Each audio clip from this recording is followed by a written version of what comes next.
Chat GPT, এটা কি? যেহেতু এখন শীতকাল, এটা তাহলে খেজুরের গুড়।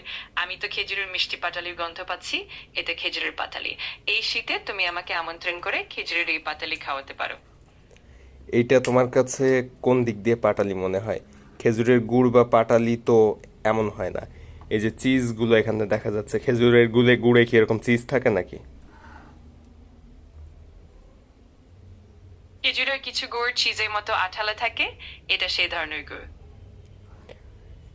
এটা খেজুরের গুড় নয়, তুমি একটু ভালোভাবে দেখো, দেখে আমাকে বলো এটা কি। আমি আসলে তোমার সাথে পেঁচানো প্রশ্নের উত্তর দিতে দিতে সব ভুলে গেছি। এটা হয়তো গুড় বা পাটালি কিছুই নয়। এটা চিজ, যা তুমি আমাকে খাওয়াতে চাচ্ছ। এটা চিজ, শুধু চিজ এইটা? এই খাবারটা কি খাবার সেটা আমি তোমার কাছে শুনছি। আমি আসলে তোমার সাথে পেঁচানো প্রশ্নের উত্তর দিতে দিতে সব ভুলে গেছি। এটা হয়তো গুড় বা পাটালি কিছুই নয়। এটা চিজ, যা তুমি আমাকে খাওয়াতে চাচ্ছ। তো এক কথা বারবার বলো কিসের জন্য? এই যে গুড় বললা একটু আগে, আবার এখন বলতেছো চিজ। এটা তো গুড়ও না চিজও না। মানে চিজ ঠিক আছে আছে, কিন্তু খাবারটা তো আর মূল খাবারটা তো চিজ না। বুঝতে পারছি। আমি এখন থেকে আরো খেয়াল রাখবো। তুমি যেভাবে বলবে সেই অনুযায়ী আমি উত্তর দেব। তোমার মূল আমার খাবারটা কি? এই খাবারটা হচ্ছে বেকড পাস্তা।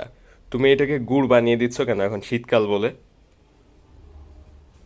ও, বুঝতে পারছি। এখন থেকে আমি খেয়াল রাখবো যে এটা আসলে ব্রেকফাস্ট পাস্তা, আর গুড় বা চিজের সাথে মেশানো হচ্ছে না।